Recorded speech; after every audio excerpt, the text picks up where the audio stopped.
बिस्मिल्लाहिर्रहमानिर्रहीम। अस्सलाम वालेकुम मेंबर्स व्यूअर्स, होप सब खैर खैरियत से होंगे।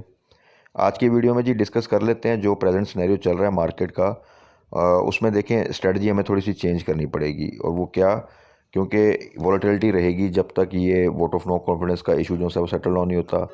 इंटरनेशनल लेवल पे भी आपको पता है अभी यूक्रेन रशियन जो कॉन्फ्लिक्ट है वो अभी चल रहा है। इकोनॉमिक साइड पे जो सैंक्शंस आ रही हैं, जो फर्दर फिर रिएक्शन आता है, वो तमाम चीज़ें भी साइड बाय साइड चल रही हैं। इस सिनेरियो में देखें पीएसएक्स जो कि पहले ही वॉलेटाइल थी, उसमें हमने अब देखना वो कुछ स्टॉक्स हैं जो कि टाइम टू टाइम हम डिस्कस करते रहेंगे, जो कि इस एटलीस्ट मार्च के मंथ तक, जिसमें हमारा वोट ऑफ नो कॉन्फिडेंस वाला इशू सेटल होना है, उसमें वो ज़्यादा स्ट्रांगली जो है बिहेव करेंगे। साइड आइटम्स हैं, अ, वो कौन सी साइड आइटम्स हैं जिनमें हम इस वक्त एंट्री लें, जिनकी ईपीएस अच्छी है और उनमें पोटेंशियल है कि अगर हम उनको इन रेट्स पे या जो बाय रेंज हम डिसाइड करते हैं वहाँ पर अगर बाय करें तो वो कंपैरेटिवली बाकी स्टॉक से कम गिरेंगे और उनमें पोटेंशियल भी है कि वो हमें फ्यूचर में एक अच्छा गेन भी दे जाएंगे।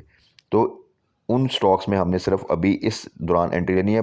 एट द सेम टाइम जो स्टॉक्स हमने पहले लिए हैं उनको हमने होल्ड करना है, ताकि जब मार्केट बाउंस बैक करे, स्टेबलाइज हो, ये चीज़ें सेटल डाउन हो, तो फिर जो वो हम उसमें स्टक हैं वो चीज़ें साथ साथ जब परफॉर्म करेंगी तो वो फिर हम उनमें प्रॉफिट टेकिंग करेंगे। और मीनवाइल ये जो स्टॉक्स हम साथ डिस्कस करते हैं ये वो स्टॉक्स होंगे जो एटलीस्ट हमें मार्केट डिप में पैनिक से सेव रखेंगे, और मार्केट थोड़ा सा भी स्टेबलाइज होगी तो ये साथ साथ हमें प्रॉफिट देते जाएंगे।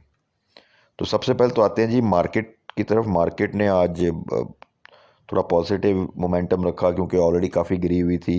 रेट्स इतने अच्छे हैं कि हर रेट पे कहीं ना कहीं बाइंग आ जाती है। प्लस इस वक्त जो हाई वॉल्यूम स्टॉक्स हैं उनमें गेम भी चल रही है क्योंकि बिग प्लेयर्स इन्वॉल्व होते हैं।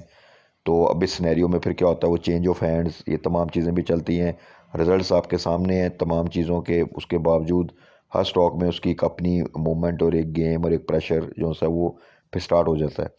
मार्केट ने जो closing the 164 point positive closing the, but इस वक्त अगर ये 300 500 400 भी क्लोजिंग दे दे तो वो मैटर नहीं करता, बिकॉज के वॉलेटिलिटी तो रहेगी जब तक ये चीज़ें क्लियर नहीं होती। अगर एक दिन वो पॉजिटिव क्लोजिंग अच्छी भी दे देगी तो कोई बात नहीं, नेक्स्ट डे वो फिर दोबारा एक डिप ले ले। बट बेहतर सिचुएशन ये है कि किसी तरह ये चीज़ें जितनी जल्दी अनसर्टनटी ख़त्म हो उतना बेहतर है, बिकॉज के पिछले तकरीबन आप कह लें 6 माह से पीएसएक्स स्पेशली जो है वो अनसर्टनिटी फेस करिए। ग्लोबल लेवल पे तो मार्केट्स ने ये रशियन कॉन्फ्लिक्ट के बाद एक अनसर्टनिटी जो सी है वो फेस की है।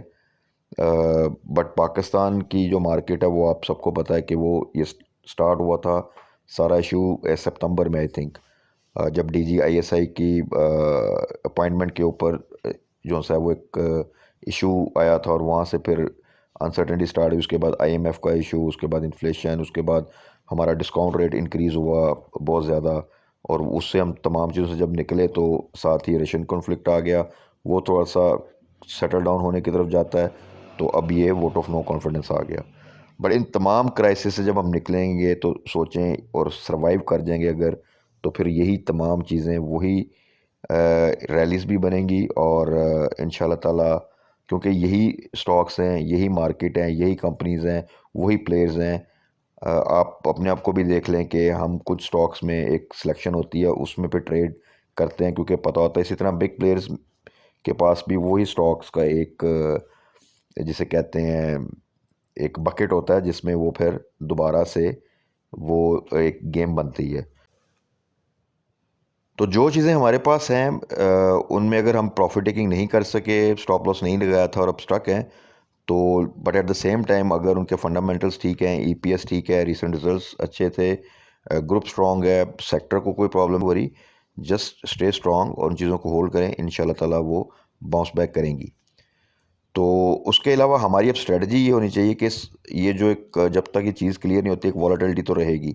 उस वॉलेटिलिटी में हमने कुछ ऐसी आइटम्स की तरफ जाना है जिनमें इस वक्त रिस्क मिनिमम है, अपनी लो साइड पे हैं। साइड आइटम हो तो ज़्यादा बेहतर है क्योंकि उनमें पब्लिक कम इन्वॉल्व होती है तो उनमें फिर वॉलेटिलिटी कम रहती है, और एट द सेम टाइम उनकी ईपीएस अच्छी है और उनमें ये पोटेंशियल है कि वो एक अच्छा गेन दे जाएं। तो ऐसी आइटम्स हमें इस तमाम अरसा जहाँ जब तक कि वॉलेटिलिटी रहेगी वो हमें इंशाल्लाह ताला अच्छा फ़ायदा दे के जाएंगी। तो ऐसी कुछ चीज़ें हम डिस्कस करेंगे, उनमें से दो आइटम आज डिस्कस कर लेते हैं। तो सबसे पहले आ जाएँ पाक डाटाकॉम। पाक डाटाकॉम आपको याद होगा कि इसको मैंने रिसेंटली ऐड कराया था बिकॉज़ कि इसका जो रिज़ल्ट था वो बहुत आउटस्टैंडिंग आया था। वो तमाम मैंने अपनी पिछली वीडियो में भी डिस्कस किया था और उसमें जो हमने एंट्री ली थी वो तकरीबन 47 के पास थी और उसके बाद इसने एक रैली बनाई और ये 55 तक गया था और इसने मल्टीपल जो सा है वो कैप्स लगाए थे, बट क्योंकि मार्केट ने जो सा है वो अच्छा खासा डिप लिया, तमाम सिनेरियो बिल्डअप हुआ, तो उसके बाद तो हर स्टॉक ने एक प्रेशर लिया।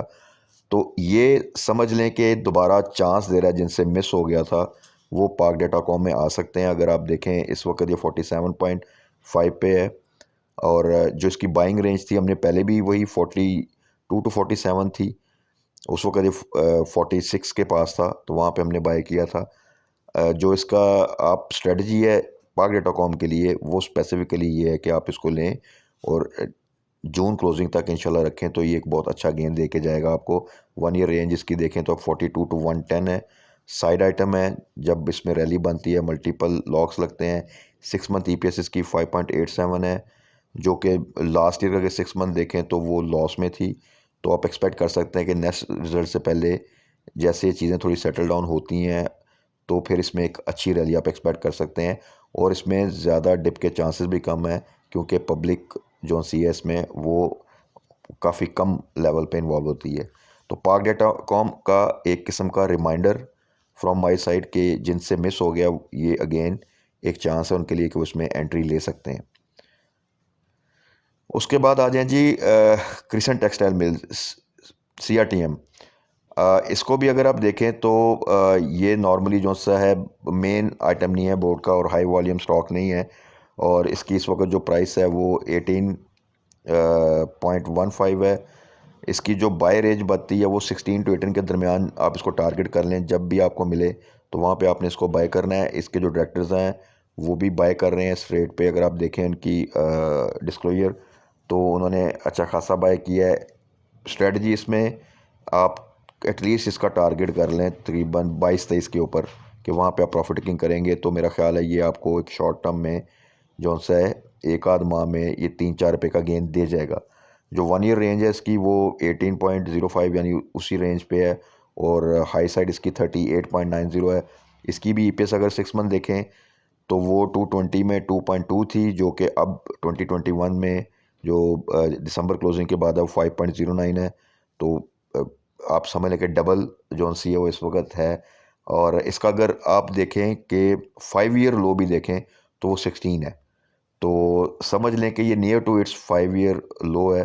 तो हमारी रेंज जो सी आप इसको सेट कर लें 16 टू 18, इस दौरान आपको ये मिले तो होपफुली इसमें जो गिरने के चांस अगर मार्केट डिप लेती है, जो कि ऑब्वियसली वॉलेटिलिटी है और अभी बहुत से इवेंट आने हैं लोकली, तो उसमें मार्केट एक डिप ले सकती है।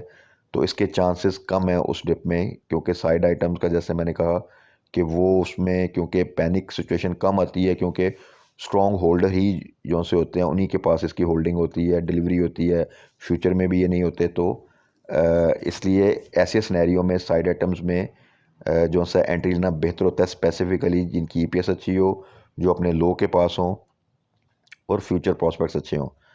तो प्रेजेंट सिनेरियो में ये दो स्टॉक्स, पाक डाटाकॉम का रिमाइंडर और क्रिसेंट टेक्सटाइल मिल्स की एक जो सा है पूरा सिनेरियो मैंने स्ट्रेटजी आपके पास रख दी है, तो आप इन दोनों को कंसिडर कर सकते हैं। इंशाल्लाह ताला जिन रेट्स पे ये अवेलेबल हैं आप डिप पे बाय करें और इनको अगर आप होल्ड भी करते हैं थोड़ा सा तो ये बड़ा अच्छा गेन देख जाएंगे। स्पेसिफिकली पाक डाटाकॉम का जो परसेंटेज होगी वो बहुत अच्छी होगी इंशाल्लाह ताला, ये हम प्रीवियस वीडियो में भी डिस्कस कर चुके हैं।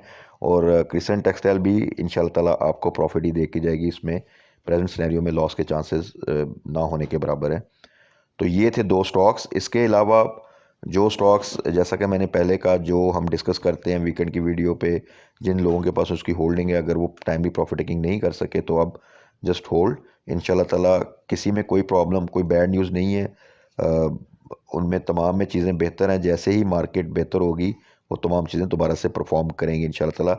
कल के लिए इन दो स्टॉक्स को टारगेट करें और देखते हैं कि कल की न्यूज़ पॉलिटिकल साइड पे कैसी न्यूज़ आती हैं। और इंटरनेशनल लेवल पे थोड़ा सा आज रिलीफ आया, जबकि यूरोप जो है वो थोड़ा सा रिलैक्सेशन शो कर रहा है टुवर्ड्स जो कि रशिया से ऑयल इंपोर्ट है और गैस इंपोर्ट है उसकी तरफ। तो लेट्स सी, चीज़ें लग रहा है कि रशिया वाली और यूक्रेन वाली जो सी है वो शायद ज़्यादा प्रोलॉन्ग ना हो और यूक्रेन को अल्टीमेटली जो है वो रशियन जो सी है टर्म्स उनकी तरफ आना पड़े। तो इंटरनेशनल लेवल पे तो चीज़ें काम डाउन होंगी, बट लोकल लेवल पे हम देखते हैं कि ये चीज़ें कितनी ज़्यादा ड्रैग हो सकती हैं। मैक्सिमम मार्च एंड तक ही ड्रैग हो सकती हैं लीगली अगर देखा जाए तो। उससे पहले अगर चीज़ें सेटल डाउन होती हैं तो दैट्स वेरी गुड। तो तब तक हमारी स्ट्रेटजी इंशाल्लाह ताला जस्ट लाइक एन इन्वेस्टर हमने अपनी चीज़ों को होल्ड करना है स्ट्रांगली।